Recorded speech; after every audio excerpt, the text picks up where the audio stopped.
when I'll I'm marry rich, you he said, when I'm rich. knowing hunger usually kills promises first. Rain hammered the alley behind Chen's diner like fists on tin. Most people ran. Jaehoon stayed. He was 11 years old and his shoes had holes where his toes pushed through. He sat on a milk crate near the dumpster, watching steam rise from the kitchen vent. Inside, families ate.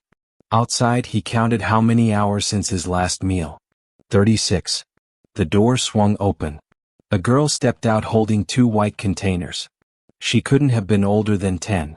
Her name was Alara Quinn, though he didn't know that yet. She wore a purple jacket with a broken zipper and her hair stuck to her cheeks from the rain. "You waiting for someone?" she asked. Jaehoon didn't answer.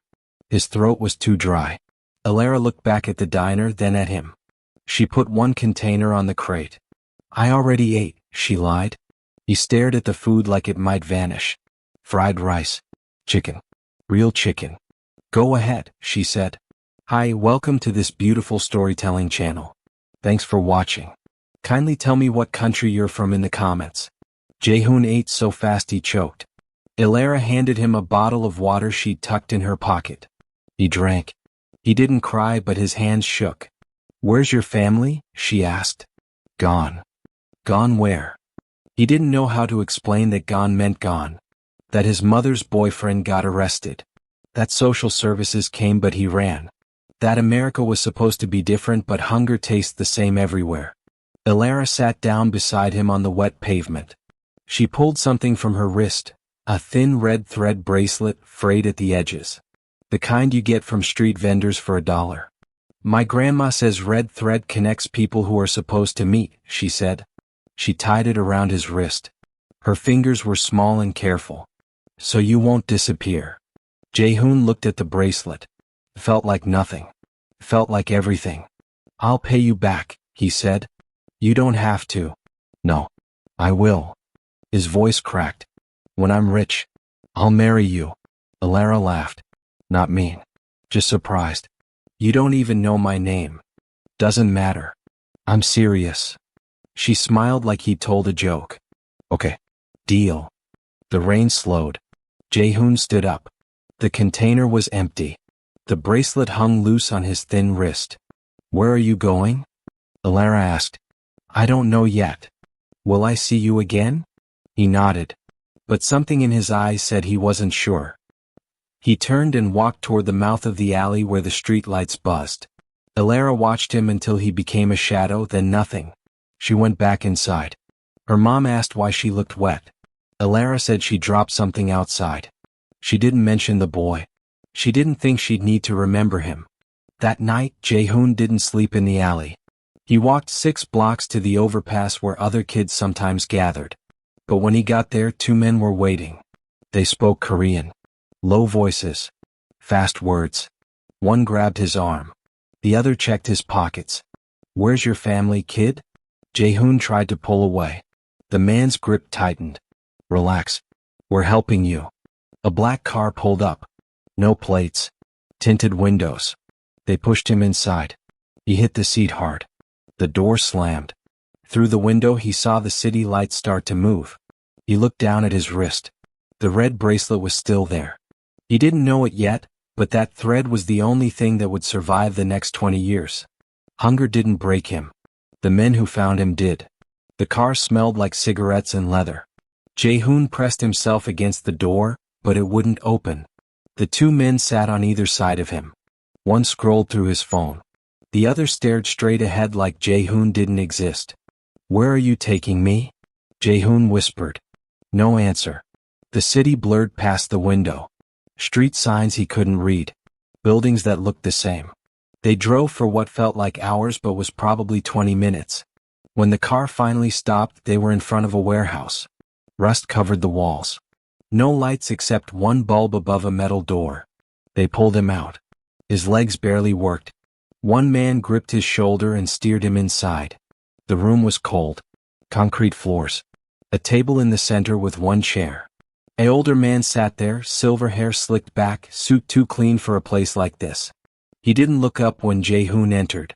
"Sit him down," the man said in Korean. They pushed Jaehoon into the chair. His wrist hit the table edge. The red bracelet caught the light. The older man finally looked at him. His eyes were flat. Empty. What's your name, boy? Jae-hoon. Last name? He hesitated. Park. The man wrote something on a paper. Not anymore. Jae-hoon's chest tightened. What? You don't exist. Park Jae-hoon died tonight. You understand? He didn't. His brain couldn't keep up. I don't. Your mother's boyfriend owed people money. A lot of money. You're the payment. The words landed like fists. Jae-hoon tried to stand but hands shoved him back down. I didn't do anything, he said. His voice cracked. Doesn't matter what you did. Matters what you're worth. One of the men reached for the bracelet. Jae-hoon jerked his arm back. Leave it, the older man said. It's nothing. But Jae-hoon tucked his wrist under the table. He gripped the thread so tight it cut into his skin. It was the only thing he had left. The only proof someone cared even for 5 minutes. The older man leaned forward. You have 2 choices. You work for us or we leave you in a ditch. Which one keeps you breathing? Jae-hoon's throat closed. He wanted to scream. He wanted to run. But his body had learned something horrible in 11 years. Survival doesn't care about pride. I'll work, he whispered. The man smiled, but it wasn't kind. Good. You start tomorrow. They took him to a room with 6 other boys. Bunk beds. Thin blankets. No windows. The boys didn't talk. They just stared. One looked younger than Jae-hoon. Another had bruises on his face. Jae-hoon climbed onto an empty top bunk and lay flat. The ceiling had water stains shaped like clouds. He touched the bracelet. It still smelled like rain. He thought about Alara. Her purple jacket. The way she tied the thread without asking if he wanted it.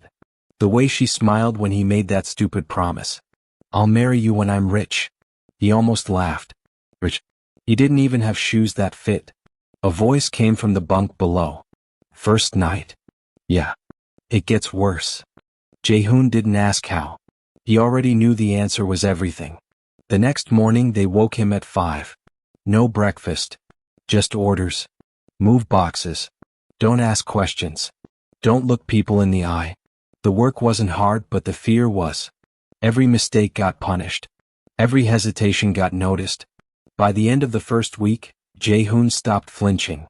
By the end of the first month, he stopped remembering what normal felt like. But every night in that cold room with boys who'd also been erased, he checked his wrist. The bracelet was still there. Fading. Unraveling. But still there. He tucked it under his sleeve so no one would take it. He stopped saying his old name out loud. He learned to obey without thinking. And somewhere deep inside, in a place even he couldn't reach anymore, the boy who made a promise started to disappear. What did they train him to become? And how does a ghost survive long enough to remember a girl he met for 5 minutes? Comment below. By 32, he owned cities he never planned to visit. The boardroom went silent when Chairman Kang Min-jae entered. Not because he yelled. He never yelled. Silence followed him like gravity. 12 men in tailored suits stood up. He didn't acknowledge them. He sat at the head of the table and opened a folder. Soul expansion is delayed, someone said. Min-jae didn't look up. Fix it by Wednesday. Sir, the permits. I didn't ask about permits. I said fix it. The man swallowed and nodded. No one argued with Chairman Kang. Arguing was expensive. Sometimes fatal. Min-jae signed 3 documents without reading them. His assistant collected the papers and left. The meeting lasted 4 minutes. When he stood, everyone bowed. He walked out like they weren't there. Outside, a black SUV waited. Bulletproof glass. No plates. The driver opened the door without speaking. Min-jae slid into the back seat. The leather still smelled new even though he'd owned the car for 2 years. He never rode in the same vehicle twice in 1 week. His phone buzzed. A name flashed on the screen. He ignored it. 3 more calls came. He powered it off. The SUV drove through Seoul's financial district. Skyscrapers reflected the sunset. People rushed home from work, crowded onto subways, lived small lives in small apartments. Min-jae owned half the buildings they walked past. He'd never stepped inside most of them. The car stopped at a private estate on the edge of the city. Gates opened automatically. Guards nodded as they passed. The house was too big for one person. 15 rooms. Most of them empty. Min-jae went straight to his office on the third floor. He locked the door. Poured himself whiskey he wouldn't drink. Sat in the chair facing the window. On his desk was a single drawer he never opened in front of anyone. He unlocked it now. Inside was a red thread bracelet. Faded. Barely holding together. It sat on top of a stack of folders labeled with dates and locations. He picked it up. The thread felt like dust between his fingers. He'd stopped wearing it years ago because it kept breaking. But he couldn't throw it away. Every night the same routine. He'd take it out. Hold it. Remember a version of himself that no longer existed. A boy who ate fried rice in the rain. A girl who smiled like promises were easy. Min-jae set the bracelet down and opened the top folder. Pages and pages of reports. Investigators. Search results. Dead ends. He'd spent 7 years looking for Alara Quinn. Hired the best people money could buy. Tracked down every record, every school, every address. She'd moved 6 times. Changed jobs 4. Disappeared from social media in 2019. The last confirmed sighting was 3 years ago in Chicago. After that, nothing. He'd shut down the search publicly. Told his team to stop wasting resources. But privately he kept one investigator on payroll. A woman named Hannah who worked alone and didn't ask questions. She sent updates every month. Most of them said the same thing. No new leads. Min-jae closed the folder. He leaned back in his chair and stared at the ceiling. 20 years. 2 decades spent building an empire he didn't want, searching for a girl who probably didn't remember him. The whiskey sat untouched. He never drank alone. Drinking alone meant admitting how empty the house felt. His phone buzzed again. He'd turned it off, but this was the secure line. Only 3 people had the number. He answered. What? We have a problem in Chicago. It was his second in command, a man named Tae-sun. Handle it. It's not that simple. The Russian crew is moving territory. They hit one of our shipments. Min-jae's jaw tightened. How much did we lose? 2 million. But that's not the issue. They left a message. What kind of message? Tae-sun paused. They want to meet. Face to face. Min-jae stood up. He looked out the window at the city below. Lights stretched to the horizon. Every building, every street, every life, connected to the web he controlled. Set it up, he said. I'll go myself. Sir, that's not. I'll go myself. He hung up. He put the bracelet back in the drawer and locked it. Then he walked to his closet and pulled out a black suit. Perfect. The kind of suit that made people nervous. Chicago. He hadn't been there in 15 years. Not since the last search went cold. Maybe it was coincidence. Maybe it wasn't. Min-jae didn't believe in fate. But he believed in patterns.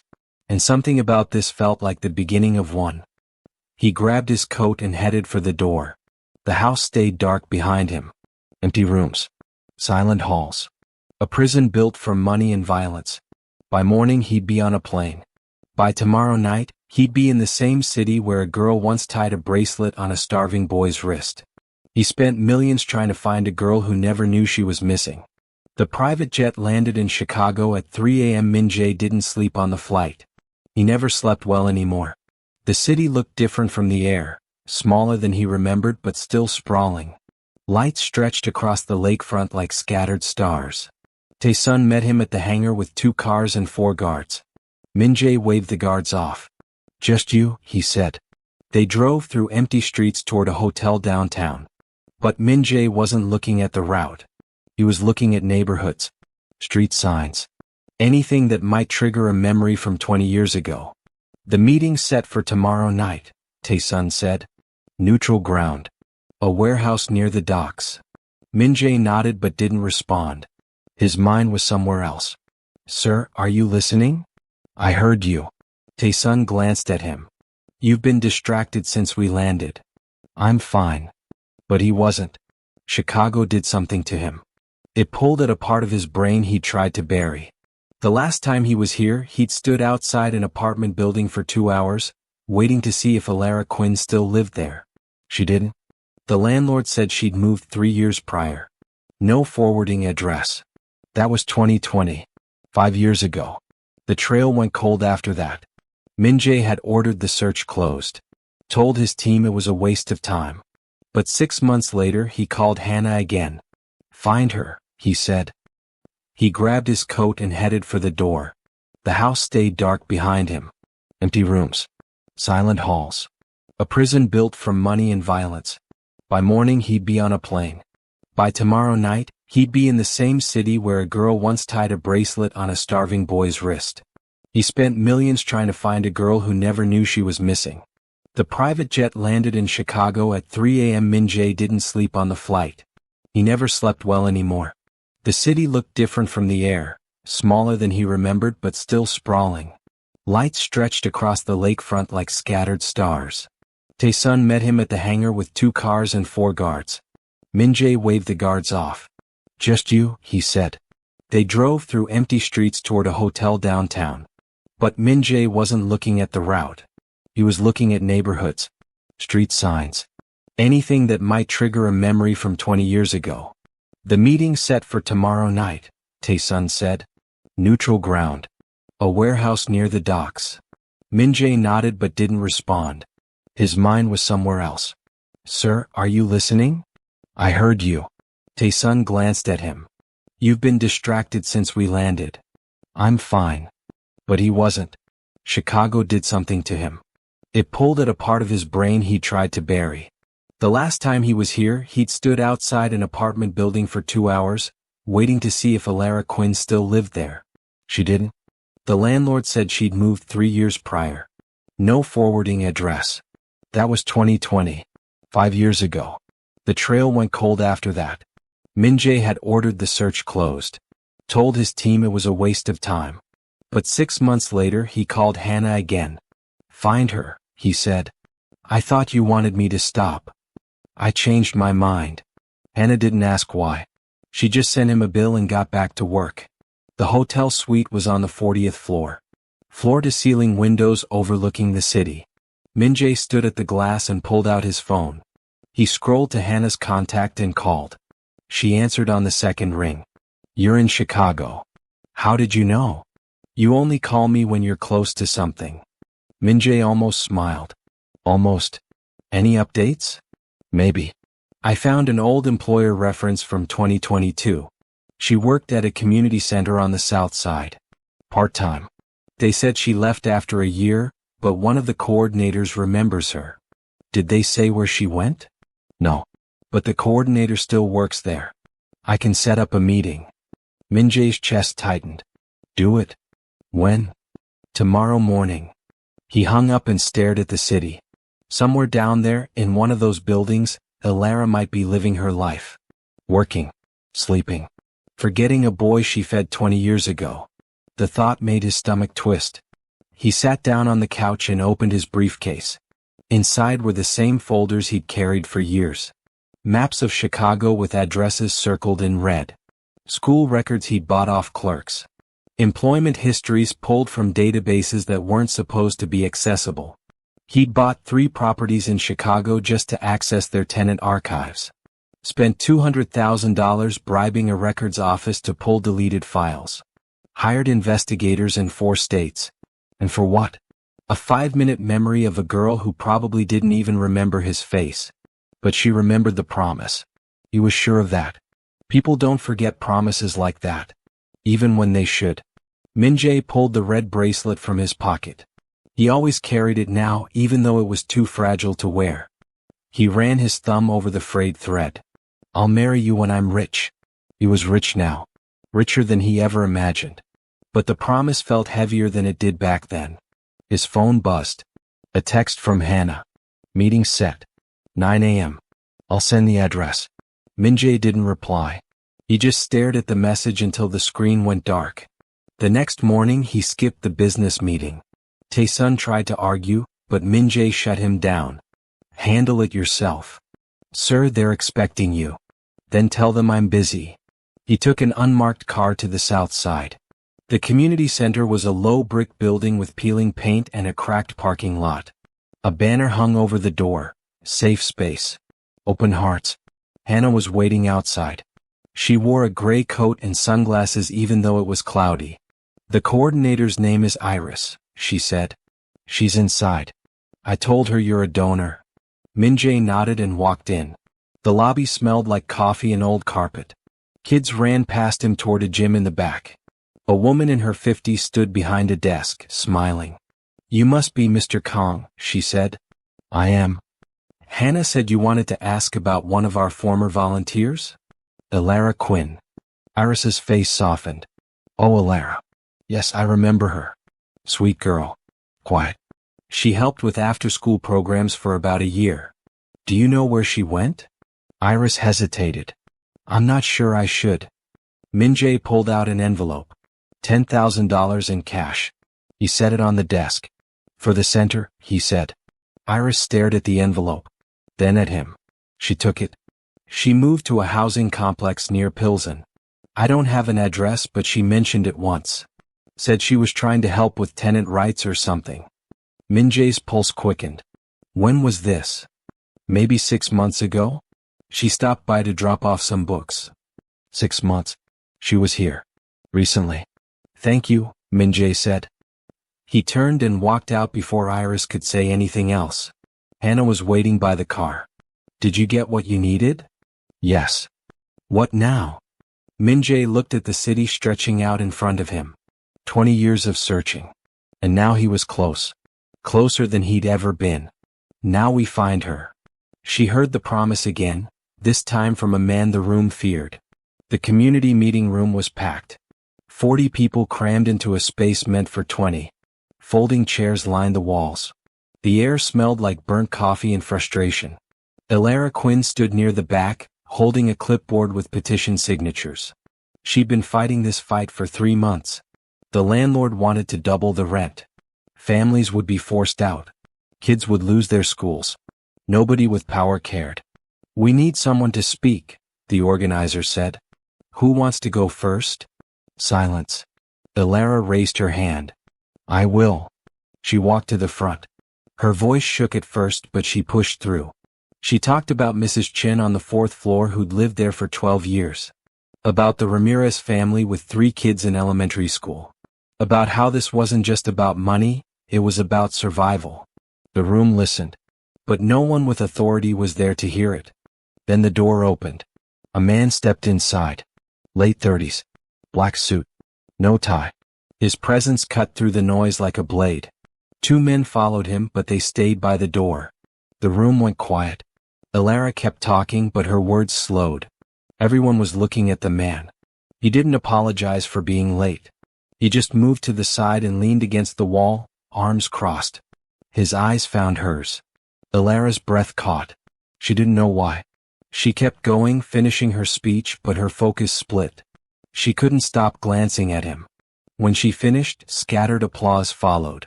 She sat down, but her hands were shaking. The organizer thanked everyone and opened the floor for questions. That's when the man pushed off the wall and walked to the front. "I have a question," he said. His voice was calm. Too calm. The kind of calm that made people nervous. "Who currently owns this building?" The organizer blinked. "A development company. North Star Holdings." The man nodded slowly.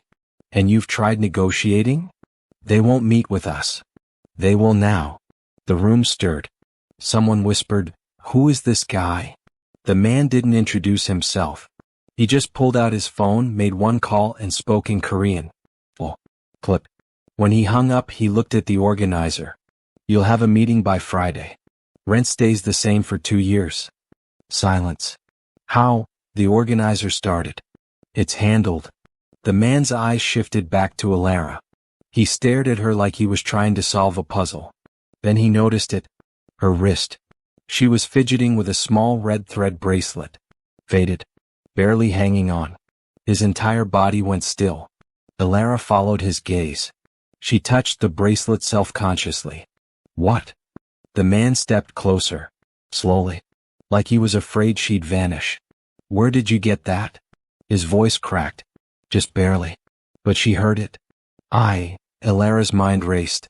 I've had it since I was a kid. Why? He reached into his jacket, pulled out something small, held it up. Another red thread bracelet. Almost identical. Just as worn.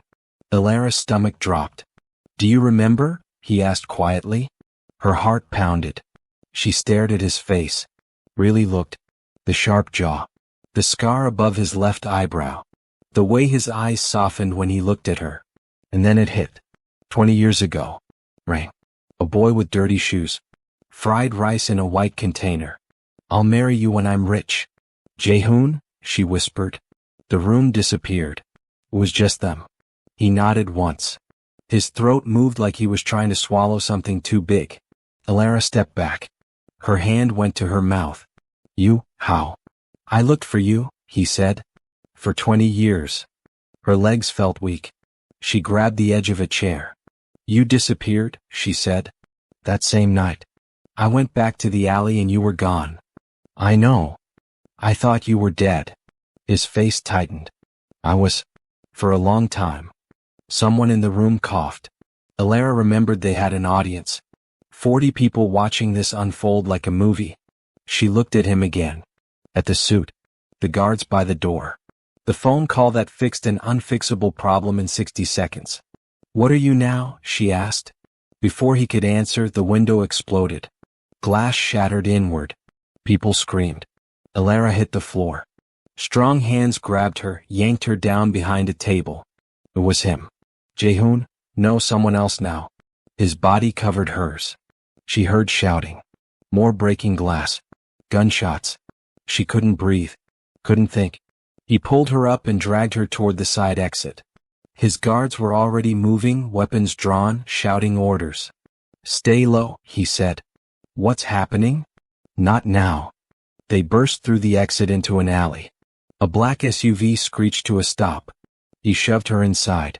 She landed hard on the seat. He climbed in after her and slammed the door. Go, he barked. The driver floored it. Elara's ears were ringing. Her hands were shaking. She looked at Jaehoon, at this stranger wearing his face. Who were they? She gasped. People who want me dead. Why? He didn't answer. He just stared out the back window, jaw clenched, one hand still gripping her arm like he thought she might disappear again. The bracelet on her wrist pressed into her skin. And for the first time in 20 years, Elara realized the boy she fed wasn't just rich. He was dangerous. The first shot wasn't meant for her, but it changed everything. The SUV tore through red lights. Elara's body slammed against the door as they took a corner too fast. Her ears still rang from the gunfire. Glass glittered in her hair. Where are you taking me? She said. Min-jae didn't look at her. His eyes stayed locked on the side mirror. Somewhere safe. Safe from what? From the people who just tried to kill me. Elara's hands wouldn't stop shaking. This is insane. Let me out. No. You can't just kidnap me. He finally turned to her. His face was hard. Cold. Nothing like the boy she remembered. They saw you with me. They know your face now. If I let you go, you're dead by morning. Her stomach twisted. You're lying. I wish I was. The driver spoke in Korean. Min-jae answered back, clipped in fast. They switched directions. The city blurred past the tinted windows. Elara tried the door handle. Lock. Don't, Min-jae said quietly. Then tell me what's happening. He exhaled slowly. I made enemies. A lot of them. The Russians have been pushing into our territory for months. Tonight was supposed to be a negotiation. They used it as cover to make a move. Your territory? Elara stared at him. What does that even mean? He didn't answer. The silence made it worse. Elara looked at him, really looked. The scar above his eyebrow. The way his jaw stayed tight even when he wasn't talking. The expensive watch. The gun she could see under his jacket. You're a criminal, she said. Yes. No hesitation. No excuse. Her chest felt tight. All this time. 20 years. And you became this. I became what I had to. Nobody has to become a monster. His eyes flashed. You don't know what I went through. Then tell me. No. Why not? Because you'll look at me the way you're looking at me right now. Alara turned away. Her throat burned. The boy who promised to marry her was gone. Whoever this was, Chairman Kong, the man who made phone calls that bent reality, he wasn't Jae-hoon anymore. The SUV pulled into an underground garage. Concrete pillars. Dim lights. The driver parked near an elevator. Min-jae got out first and opened her door. Come on. Alara didn't move. What if I refuse? Then I carry you. She believed him. She stepped out. They took the elevator to the top floor. It opened into a penthouse that looked like it belonged in a magazine. Floor-to-ceiling windows. White marble. Furniture that probably cost more than her entire apartment building. You'll stay here tonight, Min-jae said. And then what? We figure it out. There's nothing to figure out. I want to go home. Your home isn't safe. So you're keeping me prisoner? I'm keeping you alive. Alara's hands curled into fists. You don't get to decide that. I already did. She wanted to scream. But before she could, one of the guards radioed Min-jae. He stepped away, spoke low, then turned back to her. Wait here. Where are you going? To clean up the mess. What mess? He looked at her like he was deciding how much to say. 3 of my men are dead. The people responsible need to understand what that costs. Alara's blood went cold. You're going to kill them? Yes. Don't? It's not your choice. Then let me leave. If you're going to be a murderer, don't do it while pretending you're protecting me. Min-jae's face didn't change. But something in his eyes shifted. He walked to a side table, opened a drawer and pulled out a gun. He checked the magazine, then slid it into his waistband. Alara's heart pounded. Jae-hoon. That's not my name anymore. It is to me. He stopped.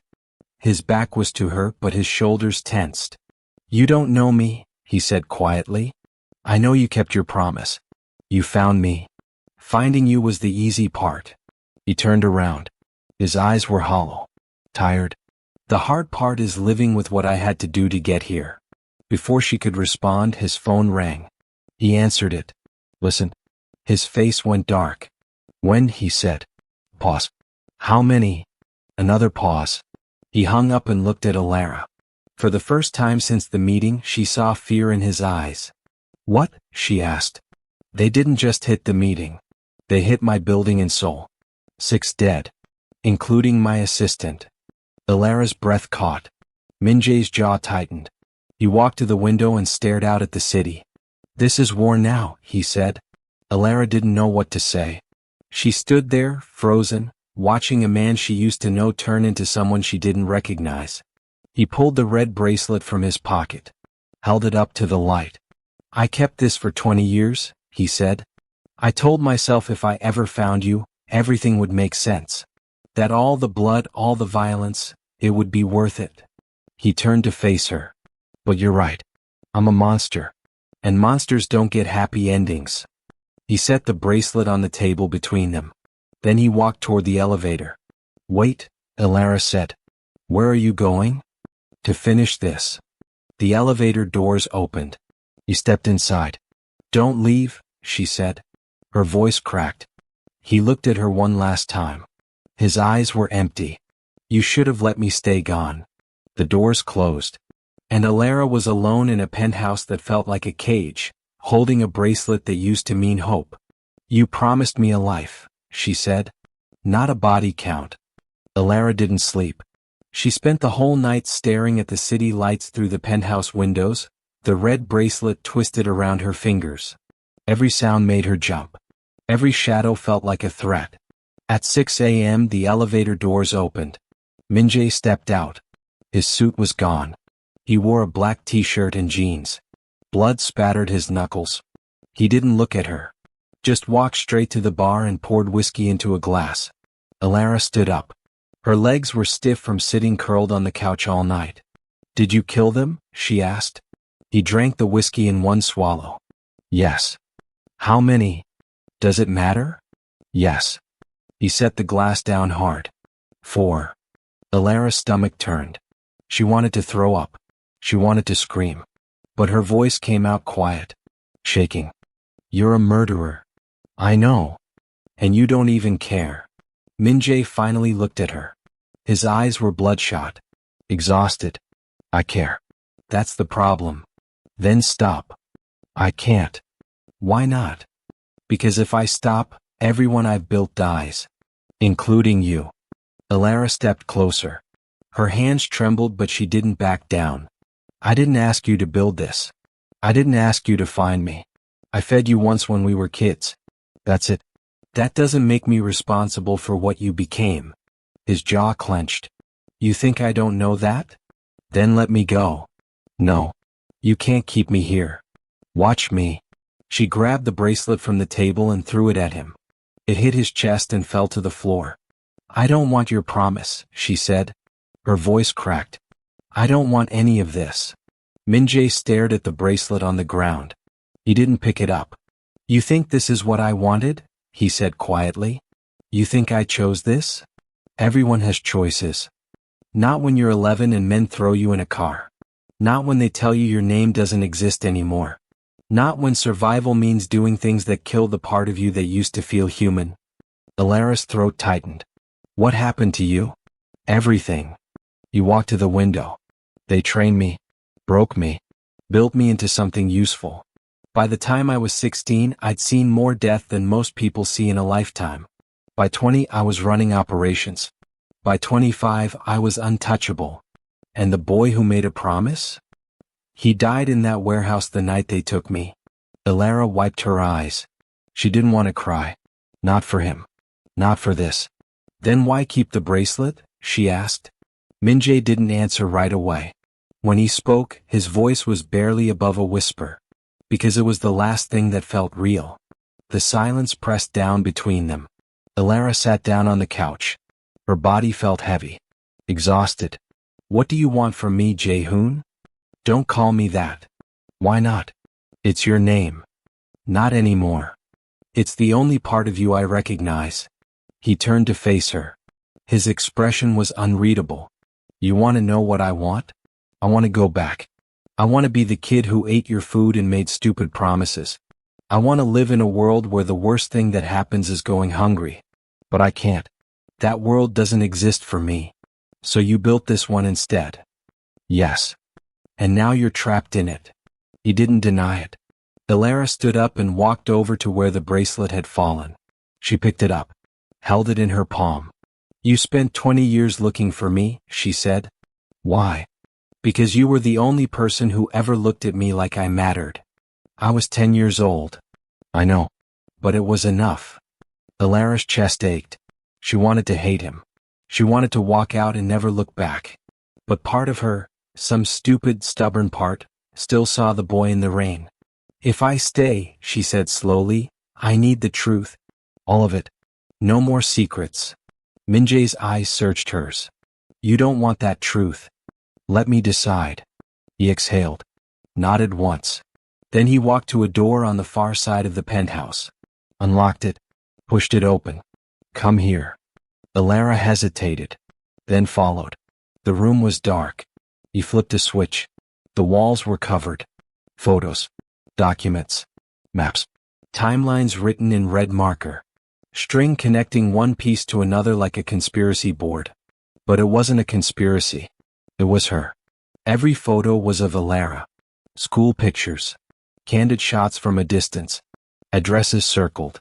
Jobs listed. Dates marked. Her entire life mapped out on 4 walls. Alara's knees went weak. She grabbed the doorframe. What is this? She whispered. 20 years, Min-jae said behind her. Every lead. Every dead end. Every time I got close and lost you again. She turned to look at him. Her vision blurred. You've been watching me? Not watching. Searching. This is insane. I know. This is... She couldn't finish. The air felt too thin. Min-jae stepped into the room. He stood beside her, staring at the walls like he was seeing them for the first time. I told myself it was about keeping a promise, he said. But the truth? I needed to know you were okay. That someone who showed me kindness didn't get swallowed by the same darkness that took me. Alara's hand shook. This isn't love. This is obsession. Maybe. I don't know the difference anymore. She looked at the photos. At her younger self smiling in pictures she didn't know existed. At the years of her life reduced to pins on a board. You can't love someone you don't know, she said. Then let me know you. Alara turned to him. Tears streaked her face. How can I let you in when everything you've built is covered in blood? He didn't have an answer. She walked out of the room. Back into the main penthouse.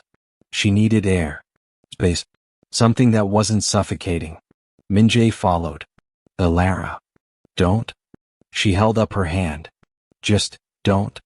She sat down on the couch and buried her face in her hands. The bracelet pressed against her palm. A promise made by a boy who no longer existed. Kept by a man who'd become something unrecognizable. And somewhere between the violence and the obsession, Alara realized the worst part. She still cared. She wasn't found by accident.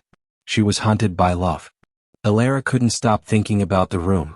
The photos. The timelines. Her life dissected and pinned to walls like a science project. She sat on the penthouse balcony, wrapped in a blanket, watching the sun rise over Chicago. Minjae hadn't spoken in hours. He sat inside at the kitchen counter, staring at nothing. Finally, Alara stood up and walked back inside. Show me again, she said. He looked up. What? The room. I need to see it again. Why? Because I need to understand. Minjae hesitated. Then he stood and led her back to the door. He unlocked it. The walls stared back at them, years of obsession frozen in paper and ink. Alara stepped inside slowly. This time she didn't panic. She looked closer. There were photos of her at 16, walking out of a high school she'd almost forgotten. At 19, leaving a grocery store. At 23, sitting on a park bench reading a book. You were there, she whispered. All those times. You were watching. Not me personally. Investigators. But yes. She touched one photo. Her 25th birthday. She was laughing with friends outside a restaurant. She remembered that night. It was one of the few good ones. Did you know it was my birthday? She asked. Yes. Did you think about calling me? Every day. Alara turned to him. Then why didn't you? Minjae's face was tight. Pain. Because what would I say? I'm the kid you fed 20 years ago. I'm rich now like I promised, but I'm also a killer. Want to grab coffee? You could have tried. And ruin the only good memory I had? No. I'd rather keep you as a dream than destroy you with reality. Alara's chest ached. She walked along the wall, reading the notes he'd written. Dates. Locations. Failed attempts to make contact. One note stood out. 2021. Almost approached her at the community center. Saw her smile at a kid. Couldn't do it. She deserves better. Alara's throat closed. You were there? In 2021? Yes. I worked there for a year. You could have talked to me. I know. But you didn't. No. Why? He stepped closer. His voice dropped. Because the closer I got, the more I realized how broken I was. You were helping people. Building something good. And I was... He stopped. Swallowed hard. I was everything you'd hate. Alara stared at him. At the man who spent 2 decades searching for a girl he met for 5 minutes. Who built an empire but couldn't build the courage to say hello. You're an idiot, she said. He blinked. What? You spent millions tracking me down. You bought properties just to find my address. You hired investigators across 4 states. But you couldn't just knock on my door? It wasn't that simple. Yes, it was. You were scared. Minjae's jaw tightened. Of course I was scared. You were the only thing I had that wasn't covered in blood. If you rejected me, if you looked at me the way you're looking at me now. His voice cracked. I had nothing left. Alara's anger softened. She saw it now. The walls weren't just obsession. They were hope. Desperate, broken hope that maybe, somehow, the promise could still mean something. She walked to another section. Photos from recent years. Her working at the housing meetings. Talking to tenants. Fighting for people no one else cared about. You were proud of me, she said quietly. Minjae didn't deny it. You watched me become someone good. Someone who helped people. And you hated yourself even more. Every day. Elara turned to face him. Tears blurred her vision. Then why keep going? Why not just let me go? Because you were proof that good people still exist. That kindness isn't a lie. I needed that. Even if I never deserved it. The silence stretched between them. Heavy. Raw. Elara wiped her eyes. She looked at the walls one more time. At the years of searching. The missed chances. The lonely birthday notes written in the margins. This is the saddest thing I've ever seen, she said. Min-jae's face fell. But it's also the most human. He looked up. His eyes were glassy. Elara stepped closer. She was shaking. Terrified. But she reached out and took his hand. You're not the boy I met, she said. And I'm not the girl who fed you. We're different people now. I know. But maybe, her voice wavered. Maybe that's okay. Min-jae stared at their joined hands like he didn't understand what was happening. You kept the bracelet, Elara continued. You kept the promise. Even when it destroyed you. That has to mean something. It means I'm selfish. That I dragged you into my nightmare. Or it means you're still capable of loving something more than power. His breath hitched. Elara squeezed his hand. I don't know if I can forgive what you've done. I don't know if I can live in your world. But I do know one thing. What? You found me? After 20 years. That's not nothing. Min-jae's control shattered. His shoulders shook. He pulled her into his arms and held on like she might disappear. Elara wrapped her arms around him and felt him break. He didn't cry. He just held her. Like she was the only thing keeping him from falling apart completely. They stood there in the middle of the room. Surrounded by photos and maps and evidence of 2 decades spent searching for something neither of them understood. And for the first time in 20 years, Min-jae felt like maybe, just maybe, the promise wasn't a lie. Then Elara's phone buzzed. She pulled back and checked it. Her face went pale. What? Min-jae asked. She looked up at him, eyes wide. I'm late. Late for what? No. I'm late. It took him 3 seconds to understand. His entire world tilted. How late? He whispered. 2 weeks. The test was positive. Everything else became negotiable. Elara sat on the bathroom floor, staring at the plastic stick in her hand. 2 lines. Clear as daylight. Her hands wouldn't stop shaking. Min-jae stood in the doorway. He hadn't moved in 5 minutes. Just stood there, frozen, staring at the test like it was a weapon.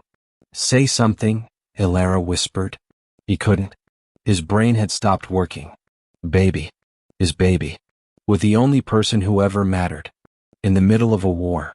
This changes everything, he finally said. Elara looked up at him. Her eyes were red. I know. They'll use this against me. Against you. I know. If the Russians find out, if anyone finds out. I know. Her voice cracked. But it's happening anyway. Min-jae ran his hands through his hair. He looked like he was about to collapse. Then he did something Elara didn't expect. He knelt down beside her. Are you okay? He asked quietly. She almost laughed. Almost. No. I'm terrified. Me too. They sat there on the cold bathroom tile. 2 people who barely knew each other. About to become parents in the most dangerous circumstances imaginable. What do we do? Elara asked. Min-jae's jaw tightened. We survive. How? He stood up and pulled out his phone. Made a call. Spoke in Korean, fast and sharp. Hung up. Made another. Then another. Elara watched him. What are you doing? Changing the game. Within an hour, the penthouse was full of people. Lawyers. Accountants. Security experts. Min-jae sat at the head of the table, giving orders like a general preparing for battle.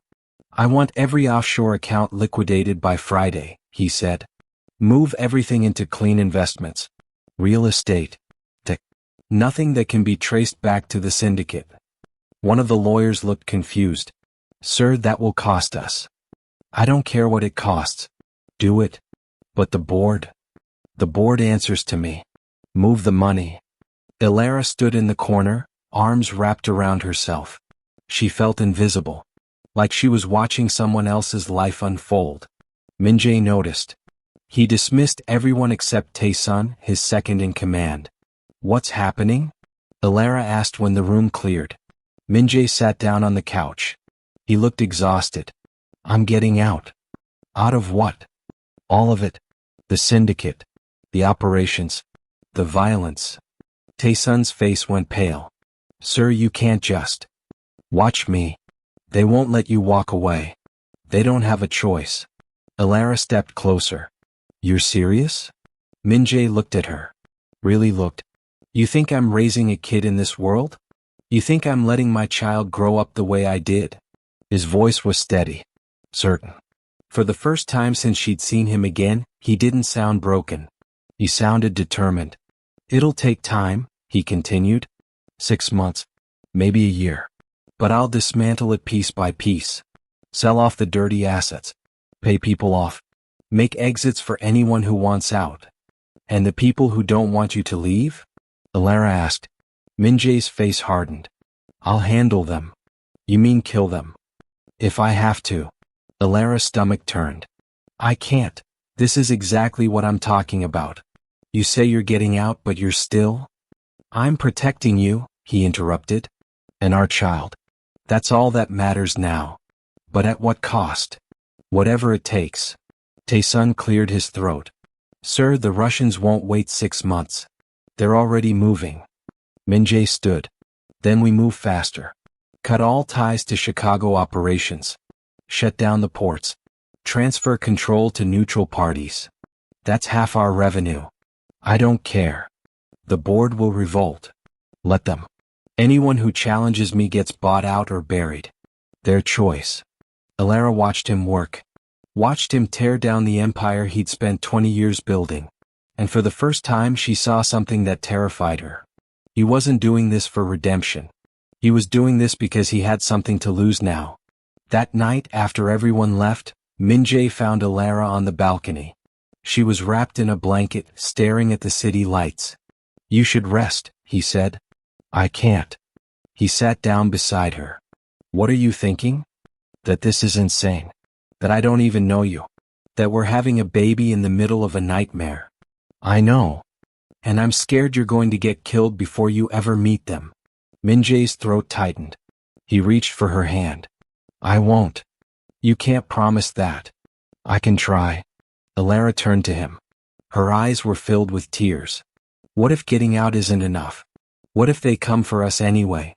Then I'll make sure they regret it. That's not an answer. It's the only one I have.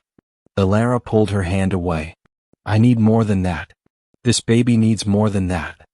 Min-jae stood up. He walked to the edge of the balcony and gripped the railing. You want me to say I'll be a good father?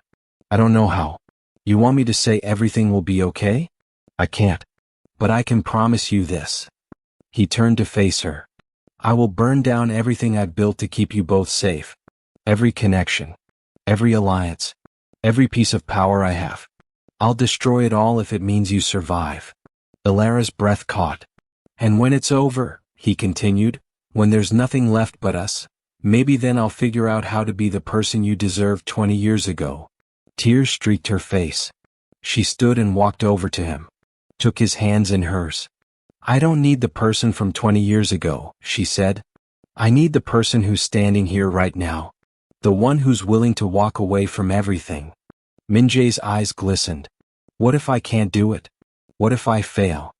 Then we fail together. He pulled her close.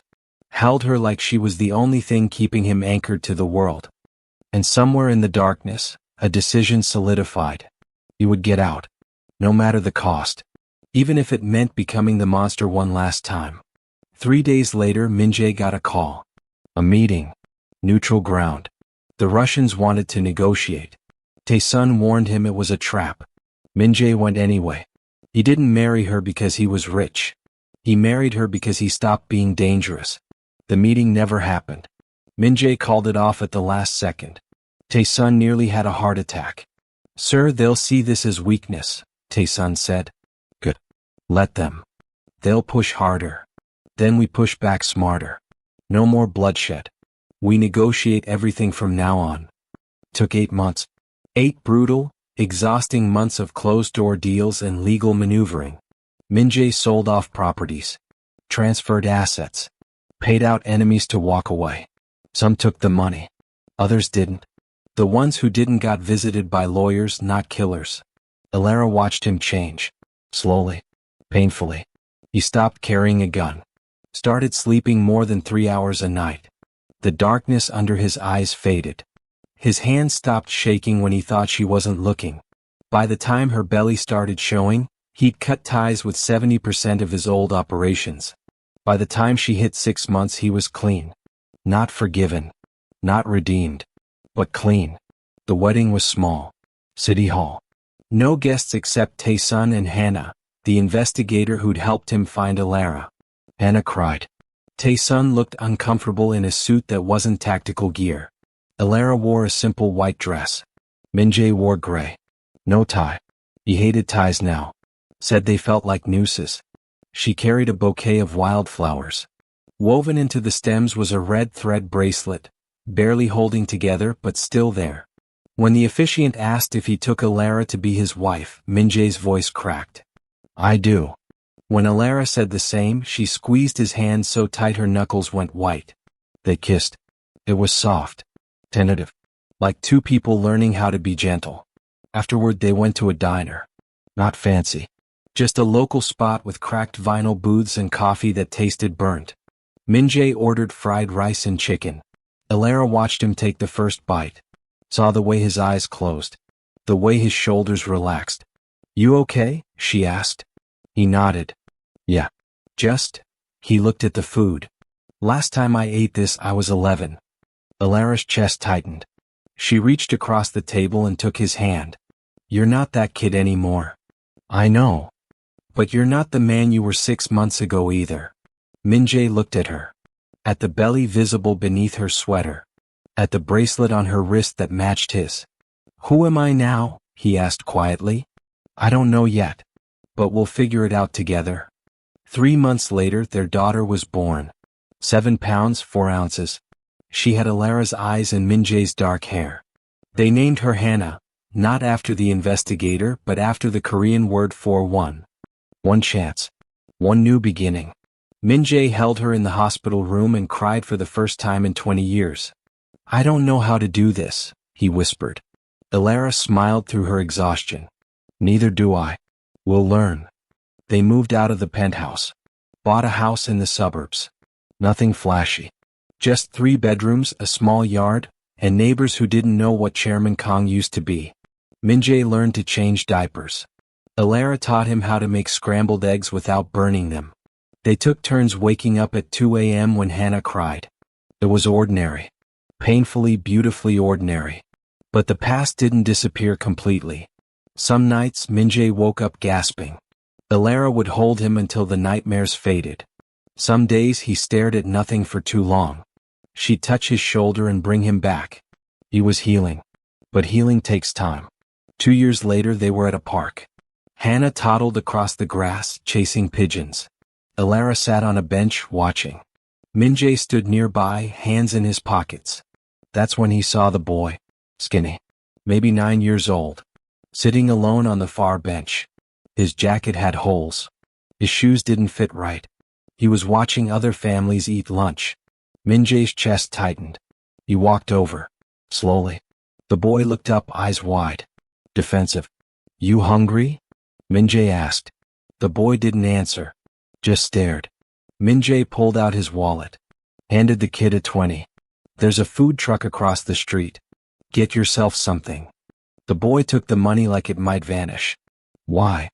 Because someone did it for me once. The boy ran off before Min-jae could say anything else. Alara appeared beside him. She'd seen the whole thing. You okay? She asked. Min-jae watched the boy order food from the truck. Watched him eat like he hadn't seen a meal in days. Yeah, he said. I think I am. Alara slipped her hand into his. You know what that was, right? What? The cycle breaking. Min-jae looked down at her. At Hannah running back toward them, laughing. At the life he'd built from the wreckage of everything he used to be. You think it's that simple? He asked. No. But it's a start. That night after Hannah fell asleep, Minjae sat on the back porch. He pulled the red bracelet from his pocket. He still carried it even though it was too fragile to wear. Alara joined him. She had her own bracelet on. Hers had lasted longer. She'd retied it twice over the years. "What are you thinking?" she asked. "That I kept the promise. Just not the way I thought I would." "What do you mean?" He turned to her. "I said I'd marry you when I was rich. But that's not why you married me." "No, it's not. You married me because I stopped being the person wealth made me." Alara leaned her head on his shoulder. "You stopped being dangerous. That's what mattered."